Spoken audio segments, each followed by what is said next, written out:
Hello बच्चों, welcome back. सो imaginary number को nature में डिस्कवर करने के बाद और उसके बाद आर्गन प्लेन को एक्सप्लोर करने के बाद अब बारी है उसी आर्गन प्लेन के अंदर फर्दर मोर ऑब्जर्व करके nth रूट ऑफ यूनिटी जो हमारा टॉपिक है, हम आज उस चीज को ऑब्जर्व करेंगे और एक्सप्लोर करेंगे आर्गन प्लेन के अंदर। एंड देन हम लोग square root of complex number को भी इसी आर्गन प्लेन में या फिर इसी नेचर के अंदर उसको एक्सप्लोर करेंगे। एंड यहां पर हम लोग इस एक्सप्लोरेशन के दौरान और फर्दर नॉलेज को एनहांस अपनी करेंगे। अब देखो, बात यह है कि हमें इस कॉम्प्लेक्स नंबर की दुनिया या आर्गन प्लेन या इमेजिनरी नंबर से कम्युनिकेट करना आ गया है। सो हमें फर्दर बस उसको ऑब्जर्व करना है, राइट वे में कम्युनिकेट करना है। जवाब नेचर हमें खुद ब खुद देगा। और यही है मैथ्स की एक्चुअल ब्यूटी की। अगर हम सीक्वेंस को फॉलो करते हैं और नेचर से कम्युनिकेट करते हैं तो नेचर हमें नॉलेज देता है, हमें उन चीजों को याद करने की जरूरत नहीं पड़ती है। ये बड़ा ही इजी सा टॉपिक होगा आप लोगों के लिए अगर हम कम्युनिकेट करके उस चीज से नॉलेज लेने की कोशिश करेंगे तब। अदरवाइज अगर हम इसको याद करेंगे तो इतने फॉर्मूलाज बना सकते हैं इसके अंदर ही कि उन चीजों को याद करते करते हम लोग फिलहाल एट द मोमेंट याद कर लेंगे, क्वेश्चन हो जाएंगे। लेकिन जब चीजें इकट्ठी होनी स्टार्ट हो जाएंगी, एक्यूमुलेट होंगी, तो बाद में चल के हमें प्रॉब्लम आती है कि सारी चीजें याद रखना मुश्किल हो जाता है और तभी हमारे एग्जाम्स में मार्क्स कम हो जाते हैं। तो इट्स बेटर कि लेट्स ऑब्जर्व। ठीक है, तो चलो इसको ऑब्जर्व करते हैं। अब रूट से हमारा क्या मतलब है, सबसे पहले उसके डायरेक्ट मीनिंग पे अगर हम चलें कि रूट से हमारा क्या मतलब है, तो अगर मैं जो ज्ञान मेरे पास है उसके जरिए अगर मैं अपने आप से बात करूं कि अगर 2 × 2 मैं करता हूं तो 4 आता है। ठीक है, तो यानी 2 को 2 टाइम्स मल्टीप्लाई किया तो इसको मैं लिखता हूं 2 to the power 2, जिससे मुझे 4 रिजल्ट में मिलता है। ठीक है, सिमिलरली 2 to the power 3 यानी कि 2 को मैंने 3 टाइम्स मल्टीप्लाई किया तो मुझे मिलेगा यहां पर 8। ठीक है, तो इसमें रूट का मतलब क्या है कि अगर आपके पास कोई नंबर है तो अगर आप उसका स्क्वायर रूट कर रहे हो तो किन दो नंबर्स को आप मल्टीप्लाई करोगे कि ये रिजल्ट आ जाए। स्क्वायर रूट का ये मतलब है। क्यूब रूट का क्या मतलब हुआ कि किस नंबर को आप 3 बार मल्टीप्लाई करोगे कि आपको ये नंबर मिल जाए। जैसे कि अगर मैं नंबर लेता हूं 8 तो कौन सा नंबर है जिसको मल्टीप्लाई करने पे, 3 बार मल्टीप्लाई करने पे, ठीक है, तो ये हो जाएगा आपका क्यूब रूट ऑफ 8, जो कि बनेगा क्या, कौन सा नंबर हुआ, नंबर 2 हुआ, जो कि हम डायरेक्टली यहां पर देख सकते हैं। अब ये है वो बेसिक नॉलेज जो हमने अपने प्रीवियस क्लासेस में ले रखी है, ग्रहण कर रखी है। अब इसी नॉलेज को हम लोग यूज करेंगे नेचर से कम्युनिकेट करने के लिए और देखते हैं हमारे पास क्या रिजल्ट निकल कर आता है। तो अगर मैं यहां बात करूं कि हम यूनिटी पे ही क्यों फोकस कर रहे हैं, तो उसके पीछे बड़ा सिंपल सा लॉजिक निकल कर आता है कि अगर आपके पास 8 नंबर है, 3 नंबर है, 4 नंबर है, 99 है, तो this is basically 8 multiply 1, this is basically 3 multiply 1, this is basically 4 multiply 1, this is basically 99 multiply 1। तो आप जब इनका क्यूब रूट निकालोगे या स्क्वायर रूट निकालोगे, ये अभी आपको समझ आ जाएगा। ऐसा करो, आप इसको एज अ टीजर समझो कि अभी मैंने ये चीज लिखा है और आप क्योंकि क्यूरियोसिटी से सारी चीजों को देख रहे हो, सुन रहे हो, तो आपको हम nth रूट ऑफ यूनिटी पर ही क्यों फोकस कर रहे हैं इसका जवाब धीरे धीरे आपको मिल जाएगा, और जो कि बड़ा ही आसान है। ठीक है, वैसे भी मैं लास्ट में तो इसको बताऊंगा ही, लेकिन स्टिल आप इसी बहाने अपने आप को इस पार्ट के साथ, इस ऑब्जर्वेशन के साथ फुल्ली कनेक्ट करके रखो और फिर देखो चीजें समझ आएंगी। ठीक है, तो अगर मैं रूट के बारे में मतलब square root, cube root, nth root, इन सब का जो नॉलेज है वो मेरे पास है, उसी नॉलेज का इस्तेमाल करके मैं अगर कम्युनिकेट करूं कि अगर मुझे 1 का स्क्वायर रूट निकालना है, ठीक है, 1 का अगर मुझे स्क्वायर रूट निकालना है तो वहां पर मेरे पास रिजल्ट आता है। ठीक है, दो रिजल्ट आएंगे, एक आएगा +1 और एक आएगा आपके पास -1। ठीक है, अगर मुझे क्यूब रूट निकालना है तो मेरे पास यहां पर आंसर आएगा +1 आएगा, अगर मैं सिर्फ रियल नंबर्स में देखूं। लेकिन फिर मैंने सोचा कि यार बेसिकली मुझे एक ऐसा नंबर ही तो चाहिए। लॉजिकली सोचो, मैथमेटिशियन के माइंड में क्या चल रहा होगा कि यार अभी तक मैं जो भी स्क्वायर रूट, क्यूब रूट निकालता था वो सारे रियल नंबर्स थे, लेकिन अब उसी रियल नंबर के साथ एक इमेजिनरी वर्ल्ड भी हमने जोड़ दिया है, यानी इमेजिनरी एक्सेस भी हमने ऐड कर दिया है।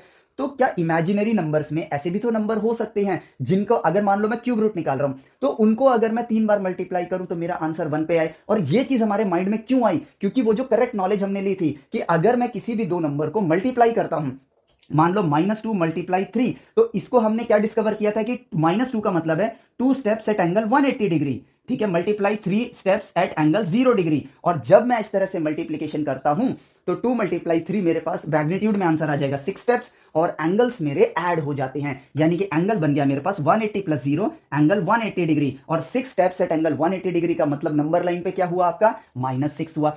अब इसी नॉलेज को ध्यान में रखो, under root, sorry, cube root, square root, nth root, इन सबको ध्यान में रखो। तो अगर मेरे पास एक आर्गेंड प्लेन है जिसमें एक मेरे पास रियल एक्सिस है, एक इमेजिनरी एक्सिस है, लॉजिकली सोचो कि यार अगर मेरे पास एक नंबर है, ठीक है, मेरे पास एक नंबर है, मान लो ये रहा नंबर जिसका कोई मैग्नीट्यूड होगा, लेट से इसका मैग्नीट्यूड 1 रख देते हैं। ठीक है, इसका अपना एक एंगल होगा, लेट से वो एंगल थीटा रख देते हैं। ठीक है, अगर मैं इसको क्यूब रूट के एग्जांपल से लूं कि मान लेता हूं ये क्यूब रूट है मेरे पास किसका, 1 का, एज एग्जांपल लो, तो इस नंबर को अगर मैं 3 बार मल्टीप्लाई करूं तो ये थीटा एंगल पर है, तो मैं इसको लिखूंगा 1 स्टेप एट एंगल थीटा।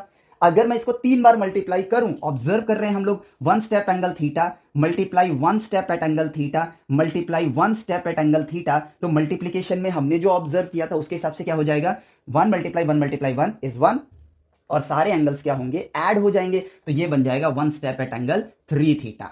ठीक है, इसका क्या मतलब होगा, 1 स्टेप एट एंगल 3 थीटा। तो देखो लॉजिक पकड़ो, जो हमें आता है उसके जरिए सेल्फ स्टडी करने का सबसे बेस्ट तरीका क्या है, यही है, जो ज्ञान हमारे पास है, जो हम ऑलरेडी ले चुके हैं, उसके जरिए हम फर्दर कम्युनिकेट कर रहे हैं, और आगे देखो अब नेचर ज्ञान देना स्टार्ट करेगा। अब मैं चाहता हूं कि ये जो मेरे पास रिजल्ट हो ये एग्जैक्टली पॉजिटिव 1 के बराबर हो, तो इस हिसाब से एंगल 3 थीटा क्या होना चाहिए मेरे पास, या तो 0 डिग्री या फिर 360 डिग्री। बट अगर मैं देख रहा हूं कि थीटा एक पॉजिटिव एंगल है, तो इट मींस मैं यहां पर इसको 360 डिग्री ले लेता हूं। सो 3 थीटा अगर मेरे पास 360 डिग्री हुआ तो थीटा बन गया 120 डिग्री, यानी कि 1 step at angle 120 degree is also a cube root of 1, cube root of 1, क्योंकि अगर मैं इसको 3 बार मल्टीप्लाई करूंगा तो 1 मल्टीप्लाई 1 मल्टीप्लाई 1 आपको 1 बन जाएगा, 120 plus 120 plus 120 is equal to 360 degree, यानी कि आप इस पोजीशन पर पहुंच जाओगे और ये आपको +1 आंसर देगा। तो ऐसा नंबर जिसको 3 बार मल्टीप्लाई करने से वो 1 रिजल्ट आ जाए, तो वो क्या बन गया, क्यूब रूट ऑफ यूनिटी बन गया, एज सिंपल एज दैट। ठीक है, देखा आपने, ऑब्जर्वेशन का फायदा देख रहे हो आप, ऑब्जर्व करने से हमें चीजों को रटने की जरूरत पड़ती ही नहीं है, हम चीजों को डिस्कवर करते हैं। और साइंस की दुनिया में ह्यूमंस कुछ नहीं बनाते हैं, मैथमेटिक्स में हम लोग कुछ नहीं बनाते हैं, हम लोग तो इस नेचर से आए हैं, हम नेचर के क्रिएटर थोड़ी हैं, हम लोग नेचर से आए हैं। तो नेचर में जो चल रहा है उनको डिस्कवर किया जाता है, उनको ऑब्जर्व किया जाता है, उसको एक्सप्लोर किया जाता है, उसमें डिराइव नहीं किया जाता है, हम ह्यूमंस कुछ नहीं बनाते हैं। ठीक है, तो देखो यहां पर अब हमें nth रूट निकालने का भी लॉजिक समझ आना स्टार्ट हो गया होगा। तो अब देखो यहां पर हमने क्या देखा कि भाई क्यूब रूट किया जा सकता है, कहां पर, इमेजिनरी वर्ल्ड में, यानी कि आपके आर्गेंट प्लेन के अंदर यहां पर क्यूब रूट को ढूंढा गया। इसी तरह 4th रूट भी ढूंढा जा सकता है, इसी तरह आपका स्क्वायर रूट भी ढूंढा जा सकता है, 5th रूट भी ढूंढा जा सकता है, 7th रूट भी और nth रूट भी ढूंढा जा सकता है। यानी कि जब नंबर्स, हमने फर्स्ट लेक्चर में क्या डिस्कवर किया था कि नंबर्स को जब आप मल्टीप्लाई करते हो तो उनका आर्ग्यूमेंट, अब तो हम टेक्निकल टर्म यूज कर सकते हैं, ये क्या है, उनके आर्ग्यूमेंट्स ऐड होते हैं, उनके आर्ग्यूमेंट्स क्या होते हैं, ऐड होते हैं। तो भाई ऐसे एंगल पर जाओ जिसको ऐड करने पे आपको 360 मिल जाए और आपका काम यहां पर हो गया। ठीक है, अब जैसे मैं बात करूं कि अगर मुझे 4th रूट ऑफ 1 देखना हो, ठीक है, यानी कि 1 का 4th रूट निकालना हो, तो वो क्या आएगा, +1 -1। ठीक है, क्या और भी आ सकते हैं, ये तो हो गए रियल नंबर। अब आर्गेंट प्लेन की दुनिया में चलते हैं, तो मुझे इन दी एंड क्या रिजल्ट चाहिए, 360 डिग्री चाहिए, या फिर 0 डिग्री चाहिए, या फिर यहां पर और कौन सा एंगल बन सकता है, 720 बन सकता है। अब इससे ये पता चलता है कि भाई 1-2 रूट नहीं, आप एक तरीके से देखा जाए तो इनफाइनाइट रूट निकाल सकते हो, लेकिन हम लोग यहां पर 4 रिजल्ट तक ही अपने आप को रिस्ट्रिक्ट कर देंगे। ठीक है, सो देखो कौन से नंबर को 4 बार ऐड करने पर 360 मिल सकता है, 4 बार ऐड करने पर 360 मिल सकता है, तो वो जवाब पता है क्या है, वो है आपका 90 डिग्री, वो है आपका 90 डिग्री। देखो आई क्या है, i is basically 1 step at angle 90 degree. ठीक है, अगर मैं इसको 4 बार मल्टीप्लाई करूं, 1 step angle 90 degree multiply 1 step angle 90 degree multiply 1 step angle 90 degree, तो इससे मुझे क्या मिला, 1 1 1 1, चारों बार 1 को मल्टीप्लाई किया तो 1 आ गया। अब 90 90 90 90, 4 बार 90 ऐड करोगे तो आपको क्या मिलेगा, angle 360 degree. It means this is +1। ठीक है, तो कौन से नंबर को 4 बार मल्टीप्लाई करने से +1 आया, देखो आई को मल्टीप्लाई करने से +1 आया। अब देखो, अब यहां पर चलते हैं, यहां पर -i की तरफ। ठीक है, -i पे चलूं तो यहां पर मुझे मिलता है 360 डिग्री। ठीक है, सॉरी 270 डिग्री, और अगर मैं उल्टा एंगल लूं तो -90 मिलता है। तो आप दोनों तरीके से देखो, -i is basically 1 step at angle 270 degree. ठीक है, यही हुआ, 4 बार लिखूंगा, 270 मल्टीप्लाई 1 270 मल्टीप्लाई 1 270। ठीक है, लिख दिया। अब देखो 1 1 1 1 1, ये मिलेगा मुझे 1। अब 270 प्लस 270 प्लस 270 प्लस 270, अगर इन चारों को आप ऐड करते हो, ठीक है, तो देखो क्या आंसर आएगा आपके पास।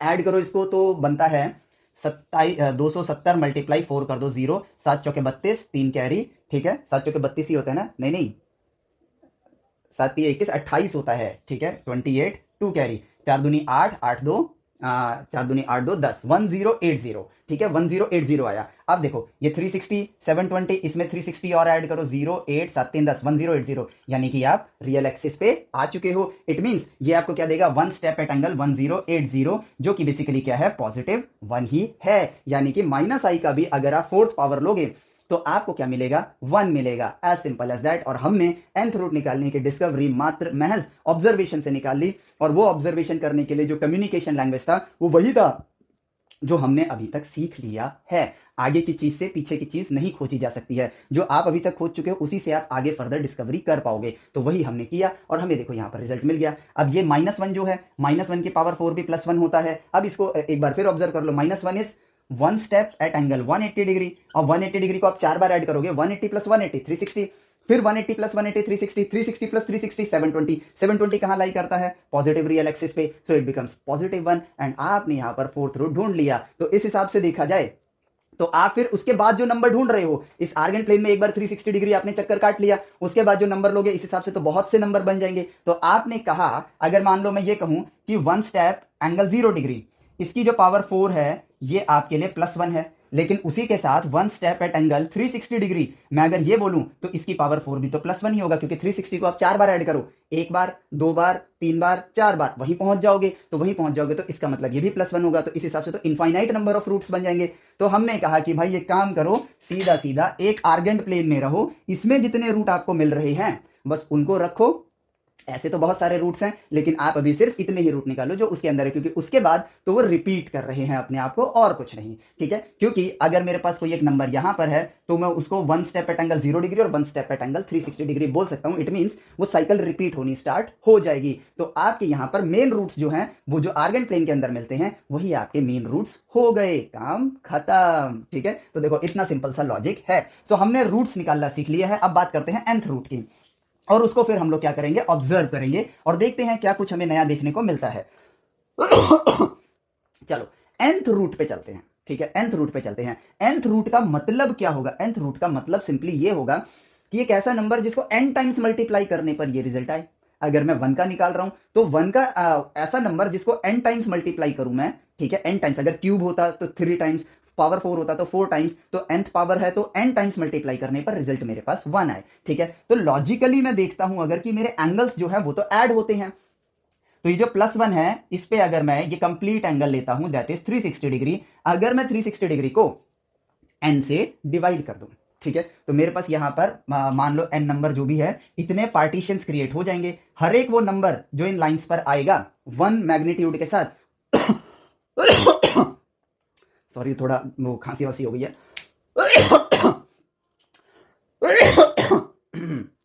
हाँ हाँ, जो भी नंबर इन लाइंस पर आएगा 1 मैग्नीट्यूड के साथ वो आपका क्या बन जाएगा? वो बन जाएगा आपका nth रूट ऑफ यूनिटी। क्योंकि कोई भी नंबर आप ले लो उसको आप n टाइम्स जब मल्टीप्लाई करोगे तो आप कहां पहुंचोगे? रियल एक्सिस पर पहुंच जाओगे and your work is done. Simply इतनी सिंपल सी चीज है और ये अभी हम लोगों ने डिस्कवर किया। अब देखो कैसे हम लोगों ने डिस्कवर किया कि भाई ये 1 है। ठीक है, अब आप यहां पर देखो कि मान लेते हैं हम n की वैल्यू, चलो एक थोड़ी सी बड़ी वैल्यू लेते हैं, हमने ले लिया 6। ठीक है, 6 ले लिया तो 360 डिवाइड बाई 6, ये जस्ट रिवीजन के लिए, तो ये बन जाएगा आपके पास 60 डिग्री। तो ये आ गया 60 डिग्री।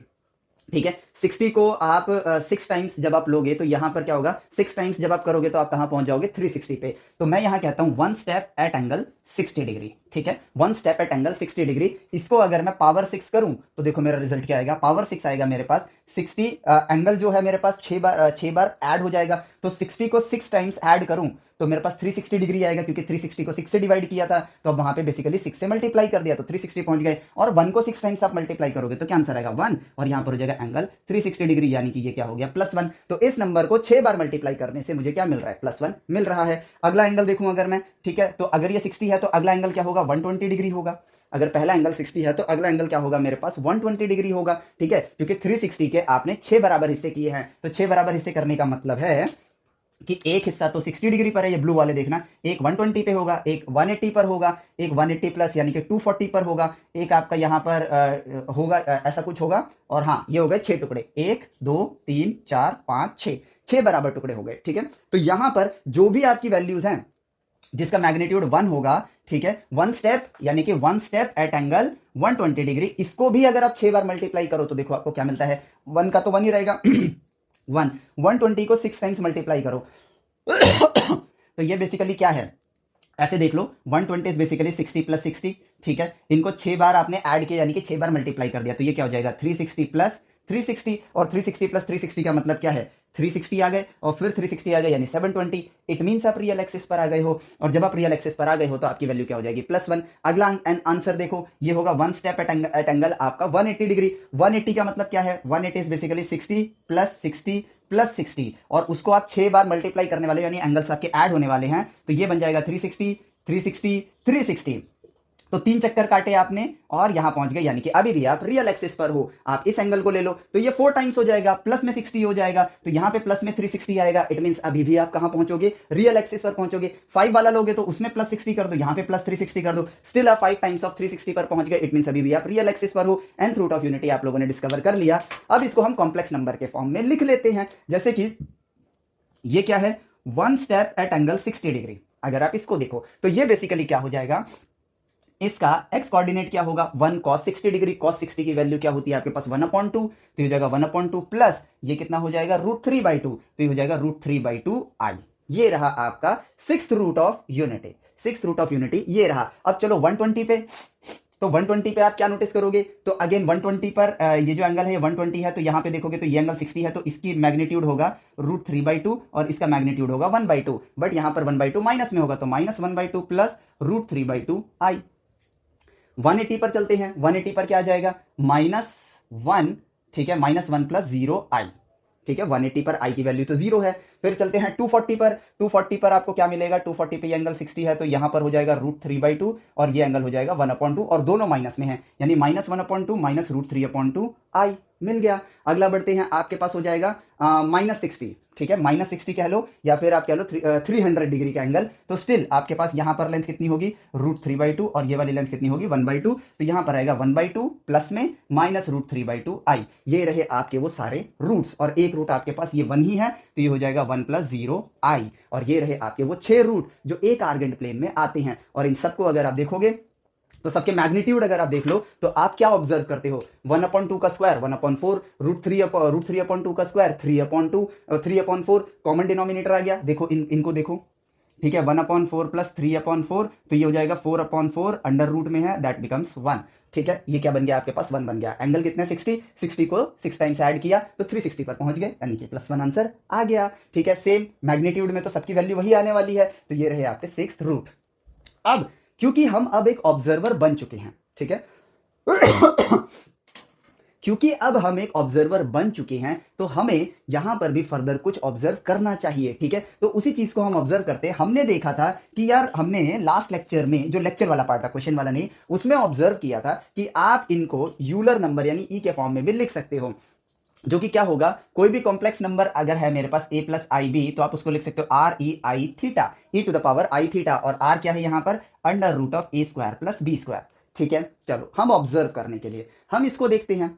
अगर मैं इसको देखूं तो यहां पर जो मेरा मैग्नीट्यूड है इसमें इसमें इसमें इसमें इसमें इसमें सब में क्या है 1 आ रहा है, तो मैं यहां पर लिख सकता हूं 1 e⁻i, एंगल क्या है 0 है, तो एंगल 0 लिख दिया मैंने। इसको अगर मैं देखूं तो ये कितना है 60 डिग्री एंगल है, 1 × e⁻i, 60 डिग्री का मतलब होता है π/3, ठीक है, तो ये हो जाएगा i π/3, और फिर ये है 120 डिग्री यानी कि 2 टाइम्स ऑफ 60 डिग्री यानी 2π/3 हो जाएगा, तो ये बन गया 1 स्टेप मतलब 1 × ei 2π/3, ये बन गया।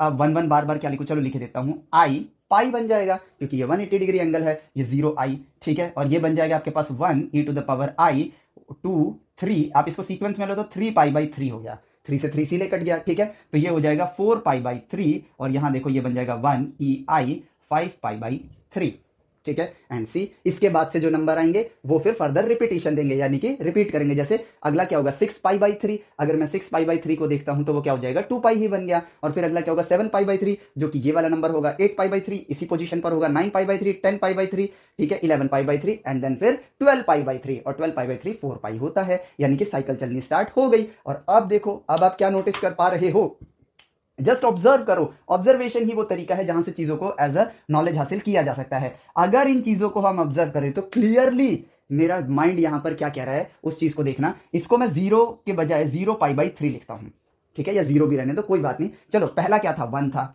ठीक है, पहला 1 था, 6th रूट ऑफ यूनिटी को देख रहे हैं। दूसरा क्या था ei π/3, अगला क्या था ei 2π/3, उसका अगला क्या था ei 3π/3, ei 4π/3, ei 5π/3, ठीक है।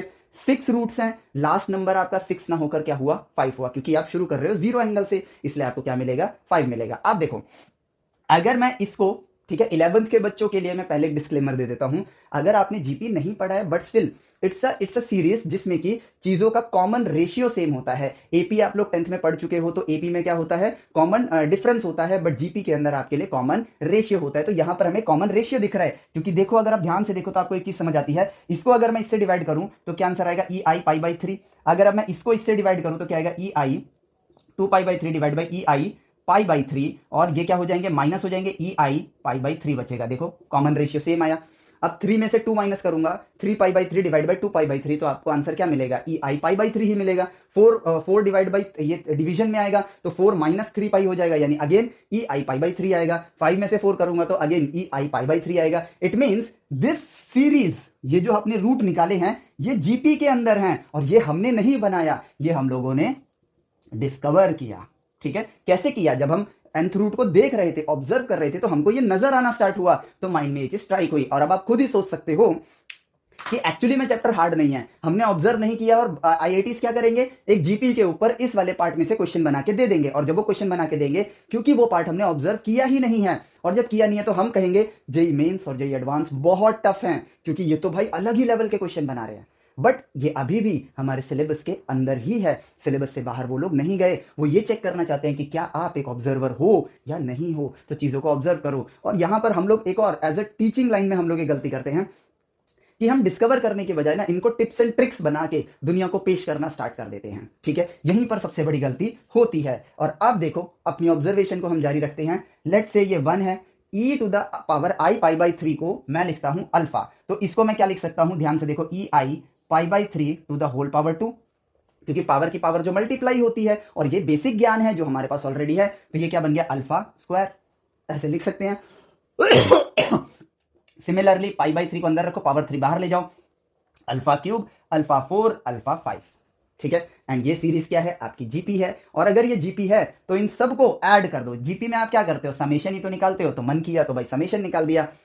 अब जीपी में 11th वाले बच्चे, जीपी में ये फॉर्मूला हम लोग वहां पर डिस्कवर करेंगे कैसे आया। अभी मैं बस सम का फॉर्मूला लिख रहा हूं, ठीक है, क्योंकि हमें वो रिजल्ट देखना है जो as a tips and tricks हमें मार्केट की जाती हैं, लेकिन उनको हम कितनी आसानी से ऑब्जर्व कर सकते हैं। अगर सारे nth रूट को मैं सम कर दूं, यानी सम ऑफ ऑल nth रूट्स अगर मैं निकालूं, तो एस एन मेरे पास यहां पर आता है a multiply 1 minus R to the power n divided by 1 minus R. अब 11th वाले बच्चों के लिए, ठीक है, वो क्या है, a है आपका फर्स्ट टर्म, ठीक है, r क्या है, वो कॉमन रेशियो। तो यहां पर कॉमन रेशियो क्या है, अल्फा है आपके पास, देखो alpha upon 1, alpha square upon alpha, alpha cube upon में अल्फा स्क्वायर, यानी कि रेशियो आपका क्या है, अल्फा है।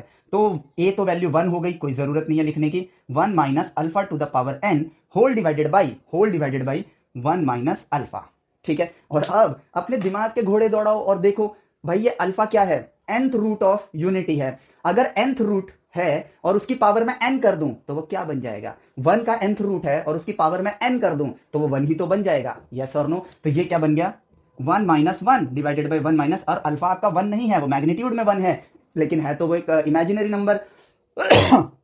और देखो क्या रिजल्ट आया, 0 अपॉन में 1 minus alpha and 0 divide by anything is 0। यानी कि अब इस क्वेश्चन को अगर मैं इस तरह से पेश करूं तो हमें लगेगा कि कितना डिफिकल्ट क्वेश्चन है, बट आसान सा रिजल्ट है ना, देखो 0, आसान सा रिजल्ट है 0। अब क्योंकि ये काफी सालों तक पूछा जा चुका था तो फर्दर एक चीज उन्होंने ऐड करी, उन्होंने कहा कि यार आपके पास n रूट्स है ना, चलो n रूट्स को लिखो। लेट्स से ये 1 है, ये अल्फा है, ये अल्फा स्क्वायर है, ये अल्फा क्यूब है, ये अल्फा 4 है, ये अल्फा 5 है। ठीक है, अब उन्होंने कहा कि यार इन सब की पावर p कर दो, इन सब की पावर p कर दो। ठीक है, ऑब्जर्वर बनो और देखो पढ़ाई कितनी आसान हो जाती है। पावर p कर दिया और फिर उन चीजों को ऐड कर दिया, फिर उन चीजों को ऐड कर दिया, और हम यहां पर इफ एल्स के कंडीशंस को याद करने लगते हैं। लेकिन याद मत करो, अपनी सोचने की क्षमताओं को बढ़ाना है हमें, यही हमारा असली एजुकेशन होगा। तो अगर मैं इन सारी चीजों को ऐड करता हूं, ठीक है, पावर पी क्यों किया, क्योंकि पावर बढ़ाने से स्टिल ये जीपी ही रहने वाले हैं, और वो पार्ट भी हम ऑब्जर्व करेंगे कैसे, 1 की पावर पी तो 1 हो जाएगा, अल्फा की power P 2p 3p 4p 5p।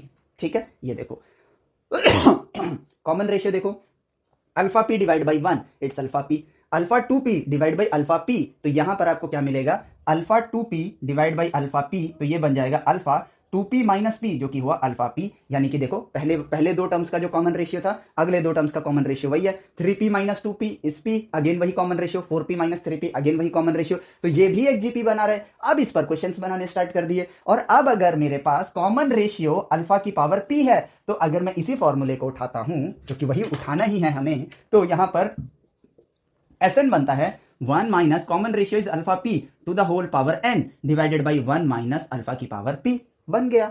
ठीक है, अब इसको लेकर हम स्ट्रेस में आना स्टार्ट कर दो, तो भाई क्या ही फॉर्मूले बन रहे हैं यहां पर। ठीक है, और अब देखो 1 माइनस ये अल्फा की पावर p है, पावर की पावर मल्टीप्लाई हो जाता है, तो ये देखो अल्फा की पावर p की power n will become alpha power pn, जिसको आप लिख सकते हो अल्फा की पावर n की पावर p। बात तो वही हुई, तो मैंने यहां पे लिख दिया अल्फा की power n to the whole power p divided by 1 minus alpha p। और अब हम तुरंत हमें जल्दी भी होती है, लेकिन ऑब्जर्वर सब्र के साथ चीजों को देखता है, इसीलिए उससे गलतियां नहीं होती हैं। अब इट्स अल्फा की पावर n जो कि क्या बनेगा आपके लिए 1 बनेगा, जो कि क्या बनेगा आपके लिए 1 बनेगा। तो अब देखो 1 माइनस 1 की power p divided by 1 minus alpha की पावर p, ये आया। अब यहां पे मुझे लग रहा है यार 1 की पावर एनीथिंग इज 1, तो मेरा फाइनली रिजल्ट क्या आ गया 0 आ गया। ठीक है, चलो तो यहां पर रिजल्ट हो गया 0, लेकिन अब यहां पर ध्यान देना डिनोमिनेटर में अल्फा की पावर p है। अब ठीक है, अपने आप से सवाल पूछो, ठीक है, ask yourself a right question. अगर ठीक है ये जो मैंने अल्फा लिया है ये 6th रूट है, ये जो मैंने अल्फा लिया है ये तो 6th रूट ऑफ 1 था, अगर p की वैल्यू 6 हुई, लेट से p की वैल्यू 5 हुई, देन नो इशू, ये आपका 1 नहीं होगा, इसकी पावर 6 आएगी या 6 के मल्टीपल में आएगी, या 6 के मल्टीपल यानी कि 12 या 18 24 ठीक है 30, तो यहां पर 1 बनेगा। लेकिन अगर p की वैल्यू 6 के मल्टीपल में नहीं है, यानी कि 5 है 4 है 3 है, तो ये कभी भी 1 नहीं बनेगा। उस केस में ये क्लियरली 0 है, क्योंकि 1 minus 1 is 0, 0 divide by anything is 0। ठीक है सो हमने डिफाइन कर दिया कि अगर p not equal to k times n के बराबर है, nth रूट आप निकाल रहे हो, चलो मैं यहां पे 6th रूट निकाल रहा हूं, तो मैं 6 ही लेता हूं, k6 या 6k के, अगर p 6k के इक्वल नहीं है, अगर p जो है 6k, k कोई भी नंबर हो सकता है 1 2 3 4 5, यानी कि 6 का मल्टीपल नहीं है, तो इसका आंसर हो जाएगा 0। लेकिन अगर p यानी कि if p this then it is equal to 0, but if p is equal to 6 times k then it is not equal to 0।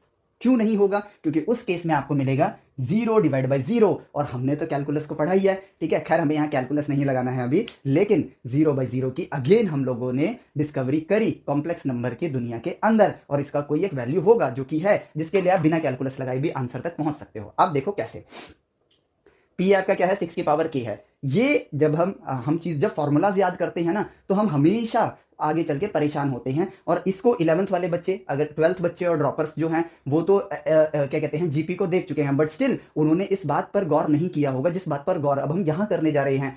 As per the formula of GP, ठीक है, हम लोग फॉर्मूला याद कर लेते हैं, ऑब्जर्व नहीं करते हैं, तो क्या दिक्कतें आती हैं। ध्यान से देखो, एक बहुत ही बेसिक सी चीज यहां नजर आ रही है कि 1 माइनस आर आपका डिनोमिनेटर में है, तो R can not be equal to 1। उस केस में अगर आर की वैल्यू 1 है, ठीक है, तो उस केस में ये फॉर्मूला अप्लाई नहीं कर सकते हो आप, या तो कैलकुलस की जड़ों में घुसना पड़ेगा। बट एपीजीपी तो आपका उस टाइम आता जब कैलकुलस नहीं था, तो भाई बिना कैलकुलस में घुसे इसकी वैल्यू कैसे निकाली जाए। तो लोगों ने कहा कि अगर भाई कॉमन रेशियो 1 है, ठीक है, कॉमन रेशियो 1 है, लेट से आप कोई भी नंबर ले लो a, अगर कॉमन रेशियो 1 है तो अगला भी a होगा, अगला भी a होगा, अगला भी a होगा, dot dot dot n times a होगा, तो इसका सम बेसिकली किसके बराबर है, इसका सम है na के बराबर, काम खत्म। इसका सम किसके बराबर होगा, Na के बराबर होगा। तो यहां पर दो फॉर्मूले बनते हैं जीपी के लिए कि अगर 1 माइनस आर, मतलब आर आपका 1 नहीं है, तब तो ये इक्वेशन यूज होगी, लेकिन अगर आर की वैल्यू 1 है तो आपका Na ये आपका फॉर्मूला निकल कर आता है। हालांकि कैलकुलस के जरिए 0/0 जब आप इवेल्युएट करोगे लिमिट के जरिए, तो भी यही आंसर आएगा, बट क्योंकि ये इतना आसान है तो हमें कैलकुलस यूज करने की जरूरत नहीं है। इट मीन्स कि ये रही आपके पास सीरीज जिसमें आपने सबकी पावर p लगा दी है, सबकी पावर p लगा दी है, और अब यहां पर आपको क्या जानने को मिल रहा है कि p जो है वो 6 टाइम्स k के बराबर है, यानी कि पावर में 6k आ जाएगा। चलो यहां पर k की वैल्यू नहीं रखते हैं, 6k रख देते हैं, 6k 6k 6k 6k 6k। ठीक है, अब देखो पावर की पावर मल्टीप्लाई होती है, बाकी सब पावर बाहर निकालो, i टू द पावर 6 रखो, 6 पाई बाई 3 रखो, 6 पाई बाई 3 हर जगह रखो, भाई सिक्स्थ रूट था, आपने उसके सिक्स्थ पावर कर दी, तो क्या आंसर आ जाएगा? वन आंसर आ जाएगा। ठीक है, सिंपल वे में चलते हैं। तो इसकी वैल्यू वन, इसकी वैल्यू वन, इसकी वैल्यू वन, इसकी वैल्यू वन, इसकी वैल्यू वन, इसकी वैल्यू वन। पावर में आपके पास के बचा है, फोर बचा है, थ्री बचा है, क्या ही फर्क पड़ता है? वन की पावर एनीथिंग इज वन। तो इट मीन सबकी वैल्यू क्या हो गई? वन हो गई। और इन सबको आपको ऐड करना है। तो ये कितनी बार है? कौन सी पावर थी आपकी? कौन सा रूट था? सिक्स्थ रूट था। तो इन सबको ऐड करोगे तो आंसर क्या आएगा? सिक्स आंसर आएगा। ठीक है, as simple as that, and hence we have observed. तो हमने जो जो ऑब्जर्व किया, अब उसको एक्यूमुलेट करते हैं और देखो हमें क्या देखने को मिलता है। हमें यह देखने को मिलता है कि यार जिन चीजों को हम याद किया करते हैं, रटा करते हैं, और जिनकी वजह से हमको लगता है कि आईआईटी निकालना बहुत टफ है, वो चीजें एक्चुअली में कितनी आसान है। तो अब देखो, तो अगर x की power n is equal to one है, ठीक है, तो यानी कि आप यहां पर n रूट्स निकाल सकते हो।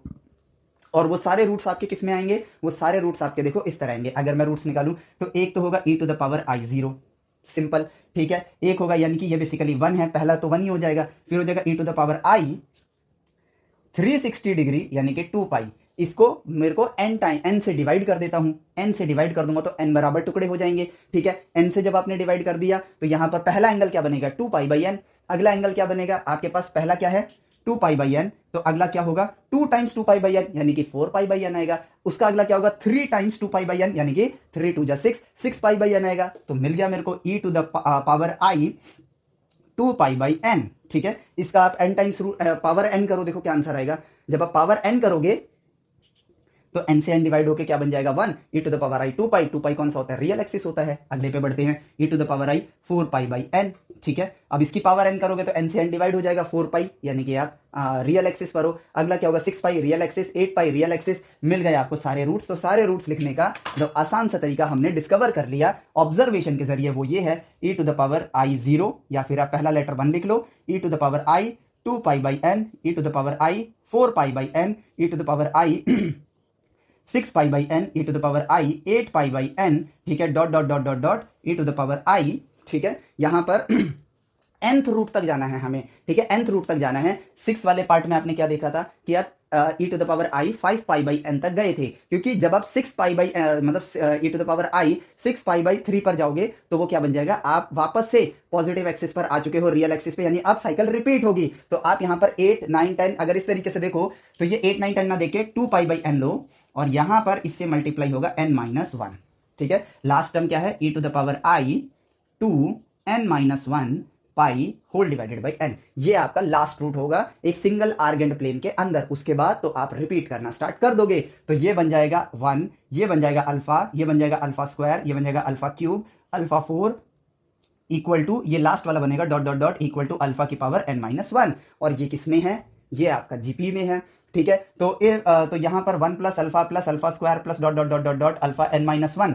ठीक है, if these alphas are the nth root of unity, then what is the value of this? We have already discovered, ये क्या होगा? जीरो। ठीक है, और अब इसी को एक डिफिकल्ट क्वेश्चन बना देंगे। ठीक है, डिफिकल्ट क्वेश्चन क्या हो जाएगा कि ये alphas are the nth root of unity, then what is the value of 1 plus alpha P plus alpha 2p plus alpha 3p dot dot dot alpha, यहां पर आएगा n-1 multiply p is equal to, ठीक है, if p is equal to let say मेरा ये nth root है, तो मैं यहां पे लेता हूं p is equal to 4n। अगर p आपका 4n के बराबर है, इट मींस p n का मल्टीपल है। p क्या है? आपका n का मल्टीपल है। और अगर वो n का मल्टीपल है तो ये सारी वैल्यूज क्या बन जाएंगी? आपकी 1 बन जाएंगी। और कितनी बार आएंगी? ये सब 1 बन जाएंगे। तो ये कितनी बार है? n-1 times. और एक बार ये हुआ, तो इसका आंसर बन जाएगा सिंपली n। और अगर इफ बोल दिया p is not equal to 4n, ठीक है, ऐसा नंबर दे दिया आपको, सीधा नंबर दे दिया। मान लो यहां पर यहां तो मैंने n लिखा है, लेट से n की वैल्यू 7 है, लेट से n की वैल्यू 7 है। ठीक है, तो मैंने यहां पर दे दिया 35, p की वैल्यू 35 दे दी। So 35 is the multiple of 7, then इसका आंसर हो जाएगा सीधा सीधा 7। लेकिन अगर p की वैल्यू मैंने दे दिया यहां पर 31 is not the multiple of 7, then इसकी वैल्यू क्या हो जाएगी? सिंपली 0। काम खत्म हो गए। बड़े से बड़े क्वेश्चन यहाँ पर सॉल्व हो जाएंगे। जेई एडवांस में इनके क्वेश्चन पूछे जाते हैं, और कितना आसान है। ऑब्जर्व करने से टाइम भी बचा, सही नॉलेज भी मिली, और हम इसको प्रैक्टिकली फ्यूचर में जब हमें इसकी नीड होगी तो हम इसको यूज कर सकते हैं। क्योंकि जब पता है कि नेचर से कम्युनिकेट कैसे किया जाएगा, तो आप वहां पर कम्युनिकेट कर पाओगे। खुद सोच के देखो यार, फॉर्मूला याद करके एक्चुअली में हम आगे की जर्नी अपनी कितनी टफ करेंगे। क्यों? क्योंकि इंजीनियरिंग के टाइम पे जो ऑब्जर्वर है वही क्रिएटर बन सकता है, लेकिन सिर्फ फॉर्मूले याद करके एक पेपर देके हम लाइफ में कुछ हासिल नहीं कर पाते हैं। जब तक हम अपने आप को इस काबिल ही ना बना पाए कि हम सोच सके, हम क्रिएट कर सके, तो हम अपने आप को कामयाब इंसान होने का सपना कैसे देख सकते हैं?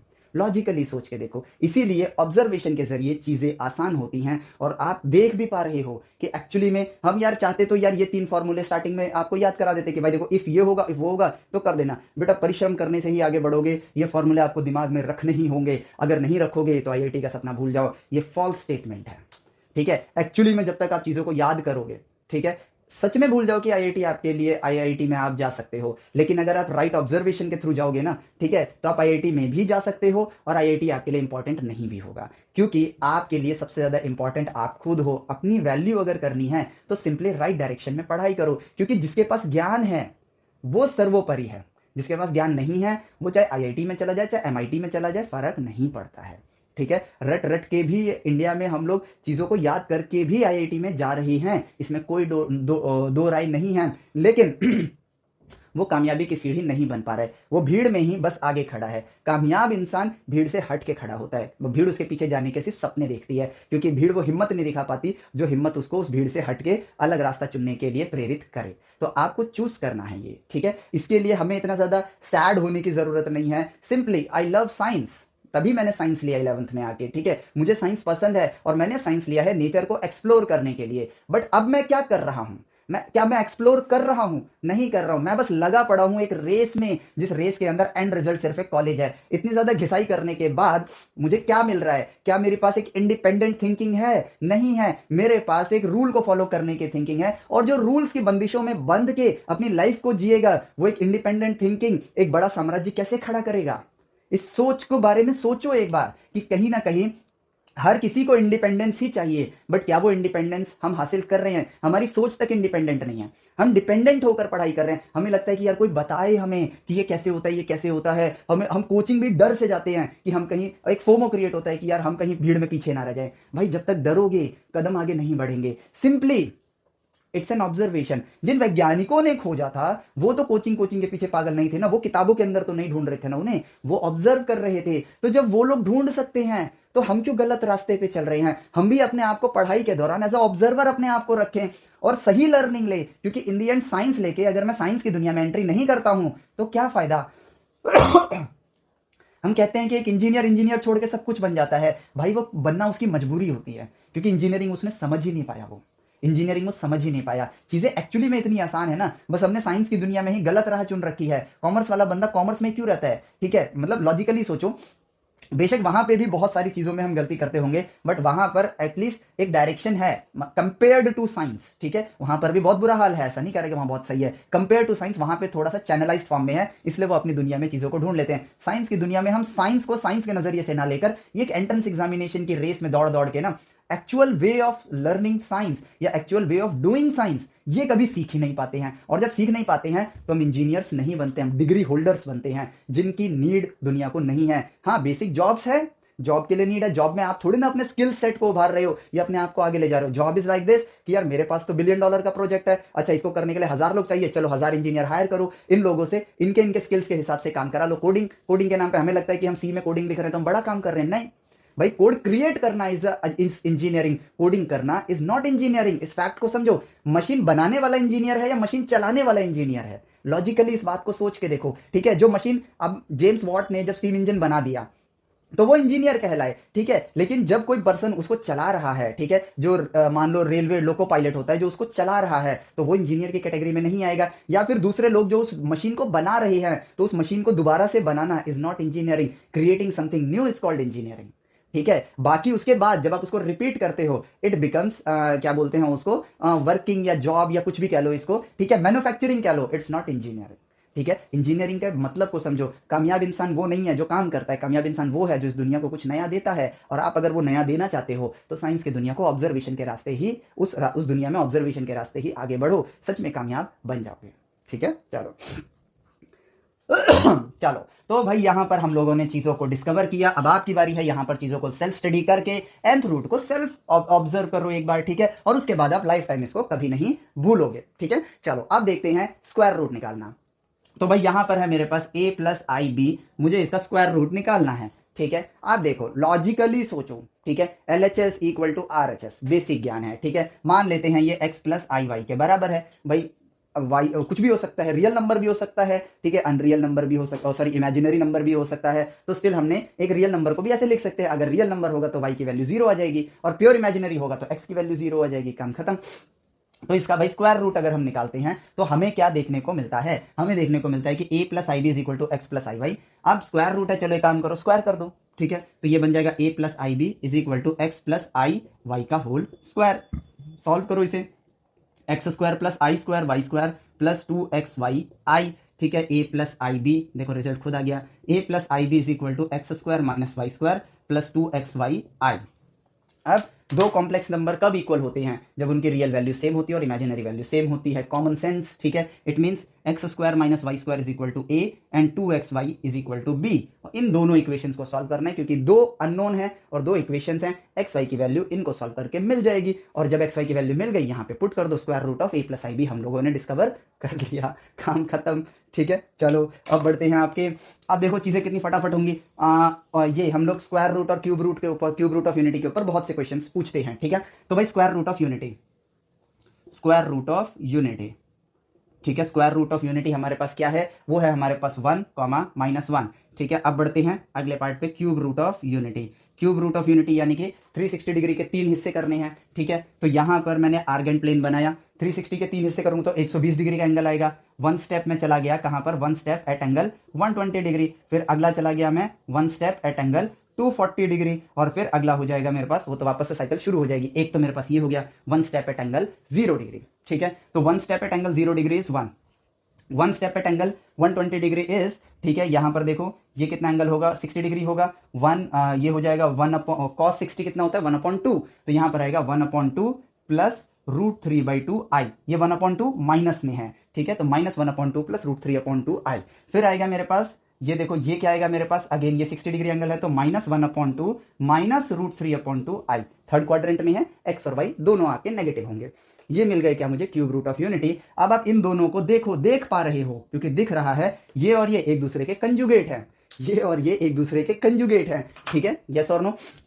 और अब मजेदार बात क्या आती है कि हमने इसका नाम दिया ओमेगा, हमने इसका नाम दिया ओमेगा, मतलब इसको एक सिंबल दे दिया, सॉरी ओमेगा दे दिया क्यूब रूट के अंदर। तो ये क्या बन गया मेरे पास, क्यूब रूट ऑफ 1 क्या है मेरे पास, ये है बेसिकली ओमेगा। और अगर मैं इसको देखूं अब, ठीक है, इसको देखूं तो मुझे एक चीज और नजर आती है कि यहां पर जो दूसरा रूट है, ये देखो यहां पर एंगल क्या होगा माइनस 120 डिग्री, तो ये बेसिकली क्या बन सकता है आपके पास माइनस ओमेगा, ये आपका माइनस ओमेगा भी हो गया। एंड आप देखो, आप ध्यान से देखो, ये आपके पास अगेन जो आप ऑब्जर्व कर रहे हो वो देखो, ये आपके पास क्या है ओमेगा कंजुगेट, ये क्या है आपके पास ओमेगा कंजुगेट है। और अब एक और चीज, ओमेगा क्योंकि क्यूब रूट ऑफ यूनिटी है इसलिए ओमेगा क्यूब आपके पास 1 है, जो जो दिखता जा रहा है वो लिखते जाओ, ये आपके एंड रिजल्ट्स हैं। ओमेगा क्यूब आपके पास क्या होगा 1 होगा। और अब अगर मैं ओमेगा स्क्वायर को देखूं, ठीक है भाई, ओमेगा की पावर 1 देख लिया, ओमेगा कंजुगेट डिस्कवर कर लिया, ओमेगा क्यूब हमने देख लिया जो कि 1 है, तो चलो भाई ओमेगा स्क्वायर बीच में एक नंबर खाली पड़ रहा है उसको भी देख लेते हैं। तो हमें क्या देखने को मिला, minus 1/2 plus √3/2 I is basically, ये क्या होगा, ये ओमेगा है तो ओमेगा स्क्वायर करते हैं तो क्या मिलेगा, a square plus b square plus 2ab, तो ये बनेगा 1/4 प्लस 3/4 आई स्क्वायर माइनस, ठीक है 2 से 2 कट जाएगा, माइनस √3 आई, ठीक है। ये बना मेरा ओमेगा स्क्वायर, तो ये बन जाएगा 4/4 सॉरी 1 माइनस 3/4 माइनस √3 आई, तो ये बना मेरे पास -2/4, ठीक है। और सॉरी यहां पर 2 आएगा क्योंकि 2 2 4 और मल्टीप्लाई 2 है, तो 2 डिवाइड बाई 4 यानी कि 2 हो जाएगा, ठीक है। तो माइनस √3/2 आई, तो ये बन गया 1/2, तो ये बना -1/2 माइनस √3/2 आई। हमने कहा वाओ व्हाट अ कोइंसिडेंस, ये और ये वैल्यू सेम है, तो हम इसको ओमेगा कंजुगेट की बजाय ओमेगा स्क्वायर भी लिख सकते हैं। इट मींस ओमेगा और ओमेगा स्क्वायर एक दूसरे के कंजुगेट भी हैं, ओमेगा और ओमेगा स्क्वायर एक दूसरे के कंजुगेट भी हैं, और साथ ही साथ जो एक रूट अगर आपका ओमेगा है तो एक रूट आपका, एक क्यूब रूट आपके पास ओमेगा स्क्वायर भी है। और अब हम लोगों ने ऑलरेडी डिस्कवर किया है कि जब आप सारे स्क्वायर रूट्स को, सॉरी nth रूट को आप ऐड करते हो, पावर में p नहीं है, ठीक है, जब सिंपली आप सारे nth रूट को ऐड करते हो यानी कि 1 प्लस ओमेगा स्क्वायर, तो आंसर आपके पास क्या आएगा 0। तो यहां पर भी वही आएगा, और ये तो 3 ही है तो आप देख सकते हो 1 -1/2 -1/2, ये बन जाएगा -1 -1 + 1 इज 0, प्लस √3/2 माइनस √3/2, ये भी क्या बन गया 0। तो देखो सिंपली यहां पर आपको रिजल्ट देखने को मिल रहा है and your work is done. अब आता है कि ओमेगा और ओमेगा स्क्वायर और कहां कहां हम लोगों ने डिस्कवर किया। ठीक है, इसी के ऊपर क्वेश्चन बनते हैं 1 प्लस, अभी नेक्स्ट लेक्चर में हम लोग इसके क्वेश्चंस करेंगे तो वहां पर इसके ऊपर और nth रूट के ऊपर हम लोग क्वेश्चंस देखेंगे। 1 प्लस ओमेगा स्क्वायर आपका 0, इसके ऊपर बहुत क्वेश्चंस आते हैं स्पेशली जेई मेंस के अंदर और nth रूट पर आपके जेई एडवांस के अंदर। ठीक है, चलो आप देखो भाई x square plus x plus 1, ठीक है, ये क्या है, एक क्वाड्रेटिक इक्वेशन है, बट ऐसे क्वाड्रेटिक इक्वेशन जिसमें डिस्क्रिमिनेंट की वैल्यू क्या हो जाती है, लेस देन 0, वो इमेजिनरी नंबर होते हैं। तो इनको देखते हैं। अभी हम लोगों ने डिस्कवर किया omega is -1 plus √3i whole divided by 2 and omega square is -1 minus √3i whole divided by 2। इसका हम लोग वो देखते हैं, क्या बोलते हैं, रूट्स देखते हैं। Then x is equal to -1 plus minus √b² -4 whole divided by 2। तो -1 प्लस माइनस ये -3 आएगा, -3 का मतलब क्या है, √3i, ठीक है, √3, तो √-1i हो गया और √3 हमने यहां लिख लिया, होल डिवाइड बाई 3। तो -1 प्लस √3i डिवाइड बाई 2 यानी कि ओमेगा इसका रूट है, और -1 माइनस √3i/2 यानी कि ओमेगा स्क्वायर भी इसका रूट है। तो roots of this equation is omega and omega square. ठीक है, अब देखो एक क्वेश्चन बन गया, खुद ही बन गया question, what is the sum of the roots of this equation, the answer is -1। क्यों? क्योंकि हम ऑलरेडी डिस्कवर कर चुके हैं 1 plus omega square is equal to 0, then omega plus omega square is equal to -1, हो गया आंसर। फटाफट observation के जरिए, एक्चुअली में टाइम बच रहा है एग्जाम के अंदर, 1 घंटा देके ऑब्जर्व करो या फिर आधा घंटा देके रट्टा मारो। ठीक है, और ऐसे इस तरह के आधे घंटे आपको 20 बार देने पड़ेंगे, फिर भी भूलने के चांसेस बने रहेंगे, और फिर सिलेबस भी तो आगे कैरी ऑन होता रहेगा ना, तो इस तरह से आगे टाइम भी नहीं दे पाओगे और चीजों को भूल जाओगे। एक एक घंटा हर एक चैप्टर को देके या एक एक पार्ट को देके और सही लर्निंग लो, ताकि लाइफ टाइम आप उन चीजों को भूल ना पाओ। अभी तबीयत खराब थी, अभी ठीक हुई है, खांसियां अभी खत्म नहीं हुई है। ठीक है, तो देखो ये पार्ट हमारा nth रूट, क्यूब रूट, ठीक है, ये सारे पार्ट हमारे यहाँ पर फिनिश होते हैं। ठीक है, अब सारे लेक्चर्स को आप ऑब्जर्व करना, ठीक है, क्योंकि इसके बाद जो आपका लोकस वाला पार्ट है वो थोड़े टाइम के बाद अपलोड होगा। उसके पीछे का रीजन ये है, या थोड़े टाइम बाद देखना, क्योंकि अगर इसमें फोल्डर के अंदर तो आपको वो पार्ट मिल जाएगा, बट उसमें मैं डिस्क्रिप्शन में लिख के रखूंगा कि इसको आपको किस चैप्टर के बाद देखना है। जब हम कोनिक सेक्शन और स्ट्रेट लाइन को फिनिश कर लेंगे, लोकस से भली भांति परिचित हो जाएंगे, तब हम उन चीजों को स्टडी करेंगे, ताकि हमारे पास एक लूप होल ना रहे कि यार ये तो अभी समझ ही नहीं आ रहा है, अब फिर माइंड में आएगा आईआईटी हार्ड है। ठीक है, तो वो मैं डिस्क्रिप्शन में एप्लीकेशन में लिख दूंगा, और प्लेलिस्ट में भी मैं जो जब अगली वीडियो अपलोड करूंगा इस चीज के ऊपर, तो वहां लिख दूंगा कि watch this video after once you completed with straight line and conic section. ठीक है, अब इसके बाद तो खैर क्वेश्चंस वाली वीडियो है, तो वो आप जरूर देखना, और वहां पे भी फर्दर हम लोग ऑब्जर्व करेंगे। ठीक है, चलो तो इस लेक्चर के लिए इतना ही, मिलते हैं आपसे नेक्स्ट लेक्चर में। Till then take care, bye bye, जय हिंद।